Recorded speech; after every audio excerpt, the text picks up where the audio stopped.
여러분 그 다윗과 골리앗 이야기 들어봤어요? 정확히 뭔지는 몰라도 대충 그 조그만 다윗이 거대한 골리앗을 무찔렀다는 내용이잖아요. 그런데 현실에선 스포츠든 뭐든 이 체급이 깡패다 라는 말이 통용되는 것처럼 그만큼 이 체급의 벽을 넘기가 쉽지만은 않은데, 만약 이 이야기가 사람 대 사람이 아닌 기업 간 싸움이었다면 어땠을 것 같나요? 그것도 매출이 10배나 차이 난다고 쳤을 때요. 보통의 사고로는 사람끼리 싸우는 것도 아니고 돈과 돈의 싸움, 말 그대로 쩐의 전쟁이라 이건 뭐 당연히 돈 많은 놈이 이길 걸로 생각되잖아요. 그런데 이 무모한 생각을 실제로 벌였던 곳이 있는데, 그것도 자동차판에서 말이죠. 제가 저번 폭스바겐 편에서 잠깐 언급했는데 바로 포르쉐죠. 뭐 결론부터 말하자면 대차게 말아먹고 폭스바겐이 역으로 꿀꺽하는 엔딩이긴 했지만, 이게 또 그 과정들을 쭉 보면 진짜 이놈들이 설계 하나는 기가 막히겠구나 라는 생각이 들 정도로 치밀했거든요. 그런데 이게 겉으로만 봐서는 당돌하게 덤볐다가 오히려 두드려 맞고 돌아온 포르쉐의 이야기로 보이겠지만, 사실 더 깊숙이 들어가 보면 두 가문의 권력 다툼부터 해서 그 중심에서 두 가문을 대표했던 페르디난드 피에이와 볼프강 포르쉐라는 두 인물의 이야기, 또 역사에 남을 역대급 주가 폭등 사건, 이 싸움의 진짜 승자는 누구인지 등등 포르쉐와 폭스바겐의 인수전 속에 정말 많은 스토리가 담겨 있는데요. 그래서 오늘은 저번 폭스바겐 편에서 시간상 다루지 못했던 이 포르쉐와 폭스바겐의 이야기를 최대한 간략하게 알아보도록 하죠. 폭스바겐 편에서도 말했듯이 설립자는 똑같을지언정 그냥 자동차 회사라는 것만 똑같지 원체 종목 자체가 다른 느낌이라 얘네가 그렇게 사이가 안 좋아? 라는 생각이 들 법한데, 이 둘이 어쩌다 이런 사이가 됐는지를 알려면 설립자인 페르디난트 포르쉐와 그가 남긴 자손들부터 알아봐야 될 것 같은데, 뭐 지금 알려진 정보를 기준해서 가계도가 요런 느낌인데, 일단 이 포르쉐 할아버지의 두 자녀, 아들 페리 포르쉐와 딸 루이제 포르쉐, 이 중 루이제가 안톤 피에이라는 변호사랑 결혼하면서 지금의 포르쉐 피에이 가문이 만들어진 거고요. 그래서 포르쉐 할아버지는 이 둘이 싸우지 않았으면 했는지 재산을 정확히 반으로 뚝 잘라 남매한테 나눠주면서 자연스레 포르쉐 집안 쪽이 스포츠카 포르쉐를 맡고 피에이가 폭스바겐을 맡는 구도가 됐는데, 그래서 그런지 이때까지만 해도 나름 사이가 괜찮았거든요.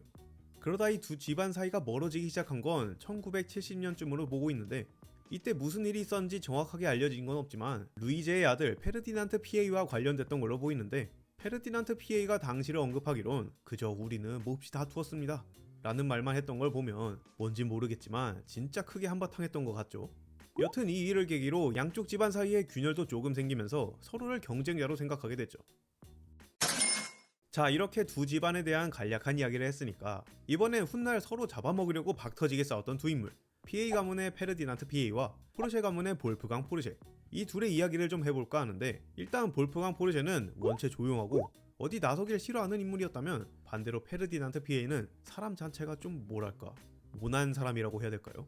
같이 일했던 사람마다 입을 모아서 저 인간하고는 같이 일 못해 라고 할 만큼 성격이 유별나게 까칠한 걸로 유명했고, 이 성격을 빼더라도 여러모로 논란의 중심에 자주 오르내린 분이라 서로 비교 대상으로 자주 언급되던 사이인데, 그도 그럴 수밖에 없는 게 아무래도 가문이 다른 만큼 어린 시절 자라온 환경이나 받았던 교육이 너무 달랐던 탓이라고 생각되는데, 먼저 포르쉐 집안은 평소 유한 성격으로 유명했던 아버지 페리 포르쉐의 영향인지 사랑과 자유로운 환경 속에서 키웠고, 자녀들 학교도 그 발도르프 학교라고 해서 우리나라로 치면 대안학교라고 해야 될까요?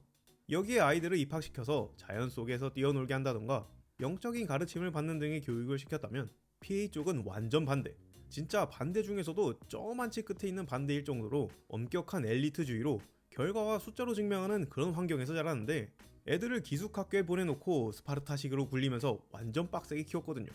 그래서 PA 본인도 자신의 모나고 반항적인 성격이 이때 만들어진 것 같다고 언급한 적이 있는데, 얼마나 고생을 했는지 엄격하고 힘든 환경 속에서 자랐고 그런 곳에서 살아남기 위해 하루하루 경쟁자들과 싸우는 투쟁의 연속이었다 라는 말을 남겼는데, 이 무슨 전투민족 키우는 데인가 싶죠. 암튼 이렇게 극명하게 다른 가정교육 때문인지 PA 쪽 사람들이 포르쉐 사람들한테 쟤들은 공부하러 가는 게 아니라 뜨기질이나 노래하러 다니는구만 라면서 놀리기도 했다죠. 여튼 페르디난트 피에이가 이렇게 전투적이고 경쟁심 강한 성격 탓에 두 가문이 회사 경영에는 직접 참여하지 말자는 약속도 개무시하고 포르쉐와 아우디의 엔지니어를 거쳐 사장도 한번 했다가 결국 폭스바겐 회장까지 올라서고 말죠. 볼프강 포르쉐를 비롯해 포르쉐 쪽 사람들은 물려받은 지분빨로 배당만 달달하게 받아갔다면, PA는 진짜 자동차를 좋아하는 찐 공돌이라는 게 느껴지기도 하는데, 실제로 자동차 명예의 전당에 오르기도 하셨으니까요. 그래서 그런지 페르디난트 PA는 경영학을 공부한 볼프강보다 공돌이 출신의 엔지니어인 본인이 할아버지의 진정한 상속자라고 느낄 만큼 둘의 신경전도 만만치 않죠. 그런데 시간이 약이다 라는 말도 있는 것처럼 시간이 지나면서 서로 오해가 풀리기도 하면서 오히려 관계가 더 좋아지는 경우도 있잖아요. 그 친구들끼리 한바탕 싸우고 더 친해지는 것처럼. 그런데 이 PA 할아버지가 무슨 아침 드라마 같은 일을 터트리는 바람에 두 집안 싸움에 기름을 아주 그냥 콸콸 부어버렸던 건데요. 앞에서도 말했듯이 이분 성격이 좀 그렇고 논란도 많았다고 했잖아요. 뭐 숫자로 나타낼 수 있는 거라고 하면 이분이 자식만 무려 12명이라는 정도? 이분 사생활이 일반적이지는 않았다는 소리기도 하고 두 가문이 서로 못 잡아먹어서 한달인 그런 관계가 된 것도 요거랑 관계 있기도 하고요. 여튼 뭔 일이 있었냐면 PA 이 양반이 진짜 어메이징한 게 학생 때 첫 번째 결혼을 하고 슬하에 5명의 자녀가 있었는데도 페르디난트 PA의 사촌 게르트 포르쉐의 아내인 마를렌 포르쉐하고 바람을 폈거든요. 서로가 그렇게 흉보던 집안에서 난데없이 바람이라니 진짜 놀랄 노짜죠. 안 그래도 사이가 안 좋았던지라 두 집안은 이 불륜 사건을 시작으로 관계가 파국으로 치닫고 포르쉐 집안에서는 찐 악감정을 품게 되는데 게르트 포르쉐와 마를렌이 이혼 과정에서 게르트가 갖고 있던 회사의 지분 10%에서 일부를 뚝 떼서 마를렌한테 줘야졌다 보니 두 집안이 50대 50으로 갖고 있던 지분이 포르쉐 쪽 지분 일부가 소실되면서 PA 가문보다 지분이 적어진 거죠. 지분 1%로 자리가 왔다 갔다 할 수 있는 거다 보니 포르쉐 사람들은 당연히 미쳐 돌아버릴 지경이었겠죠. 그래서 일부 사람들은 PA가 회사 지분을 빼먹으려고 눈탕질을 친 게 분명하다 라는 추측을 했을 정도니까요. 뭐 진실은 본인만이 알고 있겠죠. 그런데 포르쉐 사람들을 2차로 빡치게 했던 건 페르디난트 PA가 마를렌하고 12년 동안 동거를 하고 2명의 자녀를 얻었음에도 결국 마를렌과 헤어졌다는 건데 이분이 우르슬라 플라서라는 여성과 결혼해 평생을 함께하다 가졌거든요. 물론 자녀도 3명이나 더 생겼고요. 진짜 제 사고로는 이해하기 힘든데 아침 드라마도 이것보다는 순한 맛이죠. 그래서 당시 페르디난트 PA가 마를렌한테 대했던 모습을 보고 PA만 봤다 하면 아주 그냥 대노하는 사람도 많았다고 해요. 물론 여기까지만 보면 PA가 포르쉐 집안의 빅엿을 먹인 것도 모자라 지분 싸움에서도 이긴 것처럼 보일 테지만 PA 쪽도 한 방 먹었던 일이 있긴 하거든요. 뭐 이번엔 본인들이 자초했던 거긴 하지만 이게 뭔가 하면 페르디난트 PA의 형 에른스트 PA가 역대급 병크를 터뜨렸던 일인데 PA 가문에서는 이걸 에른스트 사건이라고 부를 만큼 내부에선 나름 큰 사건이었거든요. 때는 1983년 에른스트가 어머니한테 받은 주식 전부를 난데없이 중동 투자자들한테 팔려고 했다가 페르디난트 PA가 다급하게 달려들어서는 야! 저놈 저거 못 팔게 막아! 라면서 어떻게든 지분이 넘어가는 걸 막아보려고 했는데 이게 혼자 처리하기엔 벅찼는지 포르쉐한테도 손을 벌려서 지분이 외부인 손에 넘어가는 걸 겨우 막았던 일이었죠. 이 일로 에른스트의 지분을 양쪽 집안이 반반 나눠 갖게 됐는데 최종적으로 포르쉐 가문이 53.6%, PA 가문이 46.3%로 지분이 나뉘면서 다시 한번 둘의 균형에 변동이 생겼거든요. 그래서 볼프강 포르쉐가 PA 쪽 사람들한테 우리가 당신네들보다 몇 퍼센트는 더 갖고 있다 라는 말을 자주 하고 또 좋아했다고 하는데 이렇게 보면 둘 다 거기서 거긴 것 같죠. 이런 별의별 사건들로 양쪽 집안이 서로 으르렁대는 사이가 된 건데 창업자 할아버지는 애들 싸우지 말라고 정확히 반띵했던 건데 요지경이 된 걸 보면 무덤에서도 벌떡 일어나겠죠. 그런데 사실 지들끼리 지분 문제랑 감정 싸움으로 으르렁댄 거지 원체 경영에는 관심이 없던 사람들이라 야 친척 이거 보고 저놈들 그냥 우리가 꿀꺽해버리자 라면서 본인들이 적극적으로 나서서 폭스바겐을 인수할 생각은 없었거든요. 그렇다고 뭐 비슷한 일이 아예 없던 건 아니고 과거에 하나 있긴 했는데 2000년 당시 포드의 CEO였던 자크 나세르가 독일 총리 게르하르트 슈레더한테 전화 한 통 때려서는 우리가 독일의 자동차 회사를 인수해도 되겠습니까? 라면서 딜을 걸었던 적이 있었는데 총리는 당연히 PA한테 연락해서 미제 승냥이들이 폭스바겐을 노리고 있어 라면서 알려줬었고요. 뭐 이후의 스토리는 밝혀진 게 거의 없지만 페르디난트 PA가 짤막하게 말하기론 그냥 포드 쪽 사람들이 빨리 포기했습니다 정도? 여튼 PA는 이 일을 계기로 가족 회사도 위험해질 수 있다는 걸 느꼈는지 두 집안 사람들을 불러 모아서 폭스바겐에 대한 투자를 늘려야 된다고 했지만 이게 갑자기 큰 돈을 넣기에는 부담스러웠는지 모두가 거절했죠.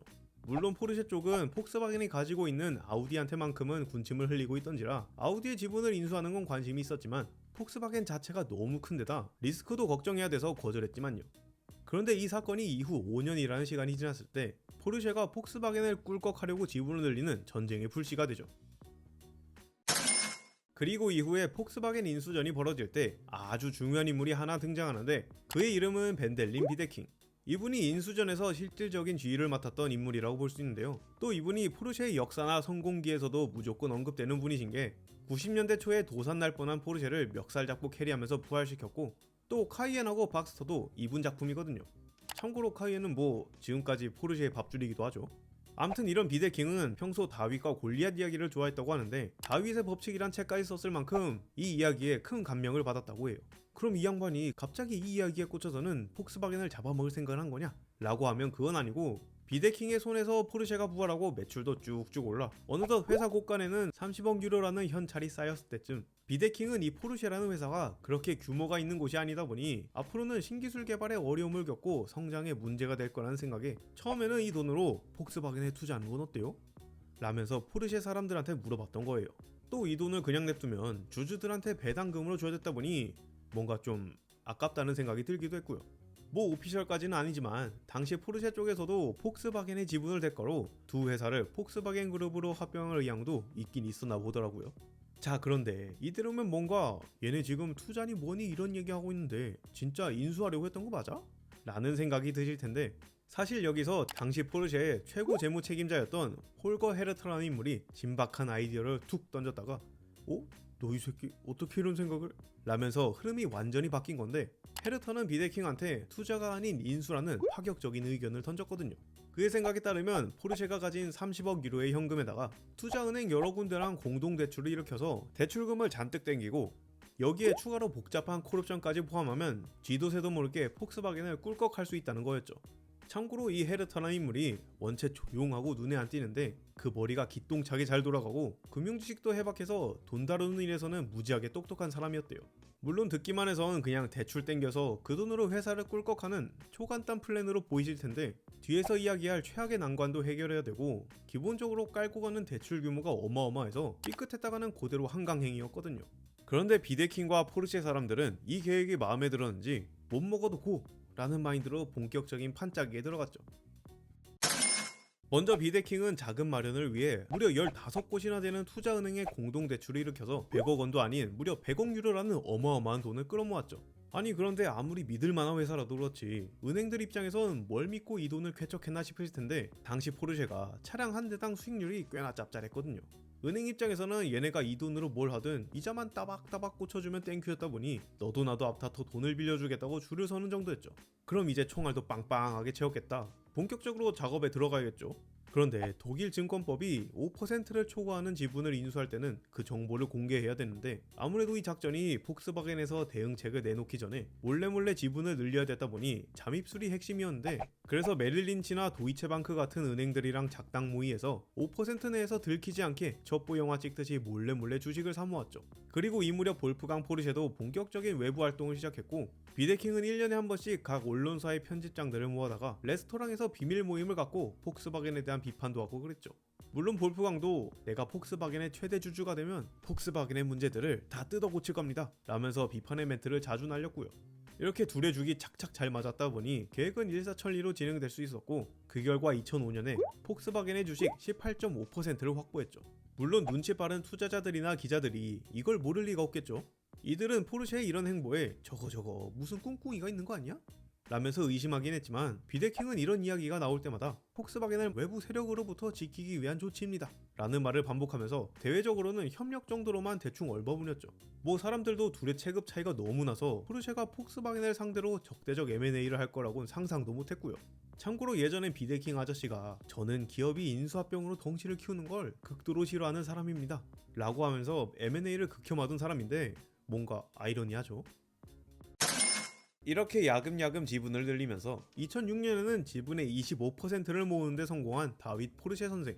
자, 이 페이스로 지분을 계속 늘리면 모든 게 해피엔딩이겠지만, 포르쉐가 폭스바겐을 완벽하게 장악하려면 두 가지 문제를 해결해야 됐는데, 하나는 폭스바겐의 주식 80%를 확보할 것, 두 번째는 폭스바겐법을 없앨 것.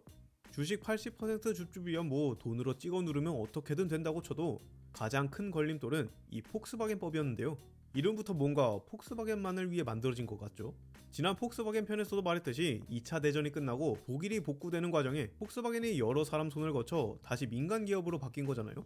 이 전환 과정에서 혹여나 폭스바겐이 외부 세력한테 인수되지 않을까라는 우려에 일종의 안전장치로 만든 법이거든요. 막말로 국민차라는 이름을 딴 녀석이 외국 기업한테 먹혀서 차값을 덤핑시키거나 이리저리 끌려다니기만 하면 요 니값도 못하는 거잖아요. 그래서 얼마나 짜치는 법이길래 포르쉐가 요 법을 없애고 싶었는지 중요한 포인트만 몇 개 보자면, 첫 번째로 회사 의결권이 있는 주식의 20% 이상을 가진 주주는 그 20%를 초과하는 주식에 대해서는 의결권을 행사할 수 없다. 두 번째, 인수합병 같은 특별 안건의 의사결정은 주주총회에서 80% 이상의 동의를 받아야 된다. 물론 이거 말고도 여러 요소가 철저하게 폭스바겐을 보호하려고 짜여 있거든요. 앞에 두 개가 거의 가불기나 다름없는 무적의 치트키라고 할 수 있는데, 특히 골칫거리인 게 이 20% 제한. 요게 진짜 답도 없는 미친 조항인 게, 일단 이 폭스바겐법이 만들어지고 민영화가 되는 과정에서 독일의 주정부인 니더작센주가 지분의 20%를 챙겼거든요. 그래서 진짜로 포르쉐가 모든 주식을 싹싹 긁어모아서 80%를 채워왔다고 해도 던질 수 있는 표는 20%가 최대치라서, 포르쉐가 아무리 찬성표를 던진다고 해도 여기서 니더작센주가 난 반댈세? 라고 하면 아무 답 무효가 되면서 총회는 그대로 끝. 진짜 들으면 들을수록 말도 안 되는 조항이죠. 포르쉐도 당연히 이 목 같은 법이 가장 큰 걸림돌이란 걸 알았던지라 이 법을 없애던가 아님 뜯어 고쳐보려고 유럽 사법재판소까지 갔죠. 독일은 왠지 안 될 것 같으니까.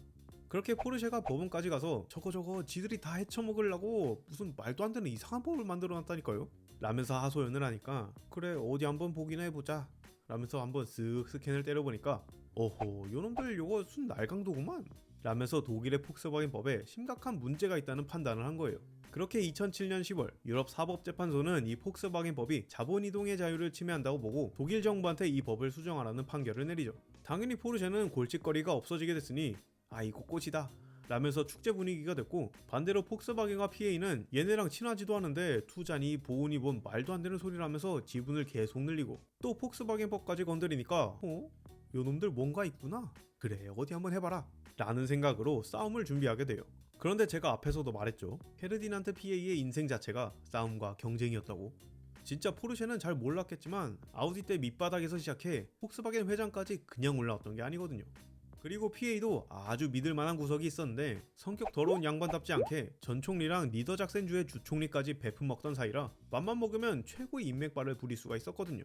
이런 관계 때문인지 가장 중요한 인물인 볼프 주총리가 포르쉐의 인수에 반대를 표명하기도 했고, 독일 슈피겔에 따르면 메르켈 총리와도 몰래 만나서는 폭스바겐법을 바꾸지 말아달라는 부탁을 했다죠. 이렇게 PA의 슈퍼세이브로 독일은 일단 이 폭스바겐법을 일부만 슬쩍 바꿔서 의결권 20%는 삭제하는 대신 80% 동의는 밑에다 몰래 감춰놓고, 에잉 깐깐하긴 너네가 하란 대로 했으니까 됐지? 싹 다 돈 버느라 고생 좀 했다 라면서 일단 얼렁뚱땅 제출하긴 했는데, 다행히 그 순간엔 눈치를 못 채고 넘어가긴 해요. 물론 나중에 들켜서 싹 갈아엎긴 하지만. 여튼 그 무렵 포르쉐는 이대로만 가면 승리는 빼박 본인들이란 걸 예상했는지 내부 회의에서 폭스바겐 지분을 50% 이상으로 늘리는 계획을 승인했고, 2008년 10월에는 아예 성명문까지 내면서 이미 확보해놓은 주식 42.6%가 있는데 여기에 콜옵션까지 포함하면 지분이 70%가 넘는다면서 아예 대놓고 본인들이 주식을 더 매수해서 폭스바겐의 주인이 될 거라는 야망을 아주 그냥 동네방네 소문내고 다녔죠.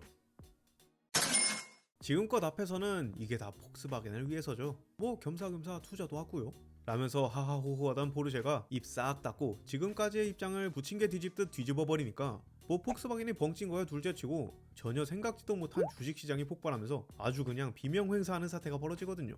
이게 어찌 된 거냐면, 앞서 말했듯이 포르쉐가 야금야금 모은 주식수가 40%가 넘는다고 시원하게 계좌를 깠잖아요. 그럼 이 말인즉 지금 시장에 남아있는 주식이 거의 없다.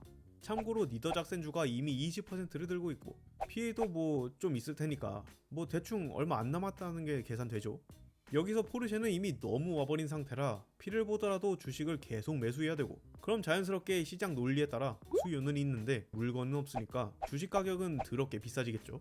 그런데 하필 투자기관들은 포르쉐가 우리 이만큼 모았다 라면서 공개 매수를 선언하기 전만 하더라도 포르쉐가 한껏 올려놓은 주가를 보면서 이러다가 금방 쭉 빠지겠지 라면서 죄다 쇼패팅, 그러니까 주가가 빠진다에 돈을 걸어두고 공매도까지 잔뜩 걸어놨던지라 포르쉐의 폭탄 발언 한 방에 모두가 패닉에 빠진 거죠. 기관들은 까딱하면 돈 다 잃고 청산당할 수 있겠다는 두려움에 이 상황을 어떻게든 빠져나가 보려고 야 빨리 돈 빼! 라면서 급하게 포지션을 변경하고 가격이 얼마가 됐든 주식을 사들이기 시작하는 역사상 유례없는 쇼스퀴즈 사태가 발생하면서 어디 변방의 코인 거래소도 아닌 독일 증권 거래소가 아주 난리가 났죠. 안 그래도 과거부터 쭉쭉 우상향하던 폭스바겐 주식이긴 했지만 이 사건이 터지면서 당시 폭스바겐의 장중 거래 가격이 무려 1000유로를 뚫을 정도로 말도 안 되는 폭등을 보여주면서 잠깐이지만 전 세계에서 가장 비싼 회사가 되는 영광 아닌 영광을 누리기도 했죠. 진짜 어디 이름 없는 잡코인도 이렇게까지 움직이진 않을 텐데 그래프만 보면 이게 글로벌 공룡 기업이 맞나 싶죠. 이때 얼마나 패닉이었는지 막대한 손실을 입은 기관들이 속출하고 금융 역사상 가장 큰 숏 스퀴즈로 기록됐는데 당시 숏 트레이더들의 손실만 대략 70억에서 150억 유로 사이였다고 해요. 이 두 기업 간의 권력 다툼 속에서 엄한 투자자들만 죽어나간 꼴이 됐다 보니 훗날 상황이 다 정리되고 기관들이 이 둘을 상대로 소송만 80건을 접수했다고 하는데 참고로 승소한 건은 한 건밖에 안 됐다고 해요. 이마저도 벌금이 63만 유로가 끝이었다죠.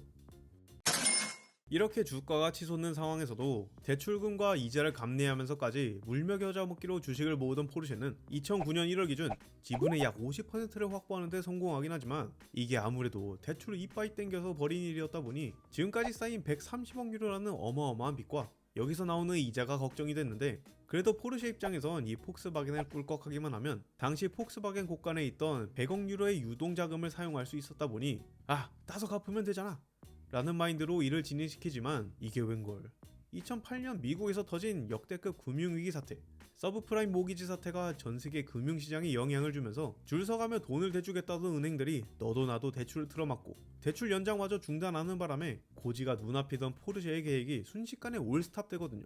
금융위기로 사람들이 지갑을 닫으면서 포르쉐의 고급 스포츠카가 안 팔리고 현금 흐름에도 문제가 생기니까 이 무지막지한 레버리지를 땡겨야 됐던 인수작전에 문제가 생겼던 거죠.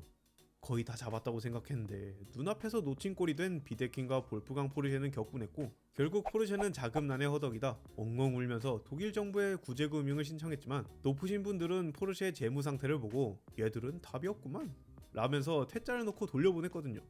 참고로 당시 포르쉐의 재무제표를 보면 얘들이 벌린 일이 얼마나 터무니없었는지를 알 수 있는데 당시 이 둘의 매출과 순이익을 보면 폭스바겐은 매출이 1138억 유로에 순이익은 약 66억 유로 포르쉐는 매출 74억에 순이익 85억.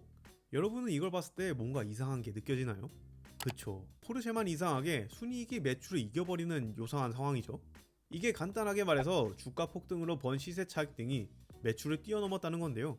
그러니까 이때만큼은 자동차 파는 회사가 아니라 어디 증권사였다는 거죠. 자, 그러면 이렇게 전 세계가 금융위기로 샷다 내리는 곳이 속출할 때는 뭐가 최고다? 뭐니 해도 이 현금. 진짜 현금이 곧 권력이자 깡패가 되는데 아까 폭스바겐이 유동자금만 100억이 넘는다고 했잖아요. 여기서 페르디난트 PA가 악랄하게도 요놈들 그냥 냅두면 안 되고 정신없을 때 아주 그냥 다 조져야 돼 라면서 포르쉐가 숨 돌릴 틈도 없이 요놈들을 인수하기로 한 거죠. 아이러니하게 본인들이 노린 사냥감한테 역으로 잡아먹히는 꼴이 된 포르쉐.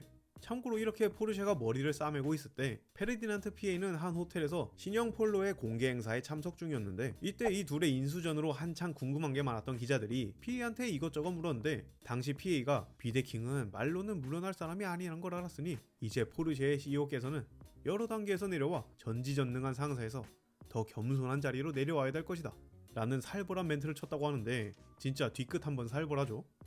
그래도 포르쉐는 지푸라기 잡는 심경으로 어떻게든 살 방법을 모색하다가 이 인수전에 아이디어를 냈던 하르터가 나름의 해결책이라면서 하나 던져주긴 했는데 카타르한테 투자 권유를 해서 최소한 인공호흡기라도 달자는 거였죠. 뭐 오일문이라면 어마어마할 테니까 충분히 가능성 있어 보이죠. 그런데 뭐 포르쉐의 행복 회로대로 카타르가 도와줬으면 좋겠지만 카타르가 초대를 받고 집 앞까지는 갔다가 쓱 둘러보고는 너네 집안 싸움에 휘말릴까봐 안 될 듯? 라면서 투자를 포기했는데 사실 뒤에서는 폭스바겐한테 투자를 한다고 했거든요. 참고로 뭐 카더라긴 하지만 카타르가 포르쉐랑 협상을 하던 중에 니더작센주의 주총리 울프랑 메르켈 총리 그리고 페르디난트 PA가 카타르한테 접근해서 이 투자를 저지하고 오히려 폭스바겐한테 투자하는 쪽으로 압박한 거라는 썰이 있는데 뭐 진실은 이들만이 아는 거겠죠. 여튼 그래서 모든 돈줄이 끊긴 포르쉐를 폭스바겐이 그대로 꿀꺽하게 되면서 이 전쟁 같던 인수전도 막을 내리게 되죠. 폭스바겐은 2009년에 포르쉐를 인수하면서 주식시장에 혼란이 생기는 걸 막으려고 포르쉐가 가진 폭스바겐 주식을 두 차례에 걸쳐 인수하는 방향으로 진행했고 참고로 100% 인수는 2012년에야 마무리가 돼요.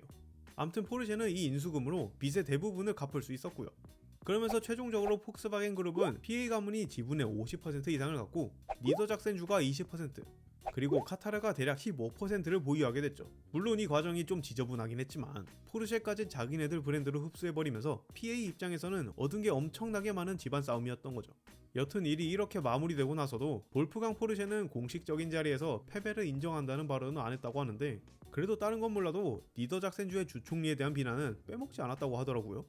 그런데 이 포르쉐 PA 가문의 지배 구조를 보면 알겠지만 애초에 두 가문에서 이 모든 브랜드를 지배하고 있는 모양새다 보니 실은 이 둘이 뒤에서 짝짝꿍하면서 우리나라 재벌들이 하는 것 마냥 그냥 지분 구조만 좀 만져놓은 거 아니야? 라는 생각을 하실 수도 있는데 뭐 틀린 말이라고는 할 수 없죠. 진짜 뒤에서는 웃으면서 한잔하고 있을 수도 있고요.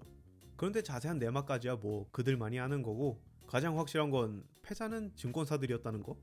암튼 이 일이 있고서 비데킹은 일에 책임을 지고 오랜 기간 몸담았던 포르쉐와 작별 인사를 했고, 그럼 이후에는 별 탈 없이 지냈냐 하면 그건 또 아니고, 이 정도 했으면 질릴 법도 한데 이후에는 두 집안이 폭스바겐의 CEO를 임명하는 걸로 다시 한바탕 붙었거든요. 짧게 말하자면 이번엔 PA가 패배하면서 2015년에 아내와 함께 이사회에서 완전히 퇴출되고 페르디난트 PA의 폭스바겐 생활도 막을 내리죠. 지금은 두 가문의 핵심 인물 중 페르디난트 PA는 2019년에 생을 마감하고 볼프강 포르쉐만 남아있는 상태인데요. 그래서 사람들은 지금껏 밸런스를 이루고 있던 권력의 균형이 포르쉐 집안으로 더 넘어왔다고 보고 있죠. 그래도 다행인 건 둘의 자식들이 부모님끼리 서로 치고받고 싸운 걸 눈앞에서 보면서 자라왔다 보니 집안일에 관한 건 일절 관심 없고 평화롭게 사는 거에 더 집중하는 모양이라고 하던데, 실제로 한스 피터 포르쉐의 아들 피터 다니엘 포르쉐가 본인이 쓴 책에서 가문의 싸움 때문에 피로감을 느낀다고 했을 만큼 자식 입장에서는 상당한 스트레스였던 거죠. 다행히 지금은 두 집안의 자손들이 평화를 지키면서 유유자적 살아가는 것 같은데 얼마나 보기 좋아요, 그쵸? 어쩌다 보니 포르쉐랑 PA 덕분에 화목한 가정의 중요성을 알게 된 것 같은데, 그래서 저는 앞으로도 이 두 가문과 여러분의 가정에도 평화와 행복이 깃들길 바라면서 오늘의 이야기를 마무리하도록 하겠습니다. 긴 시간 시청해주신 분들께 감사드리며 다음에는 더 좋은 영상으로 찾아뵙도록 하겠습니다. 지금까지 무료킹이었습니다. 감사합니다.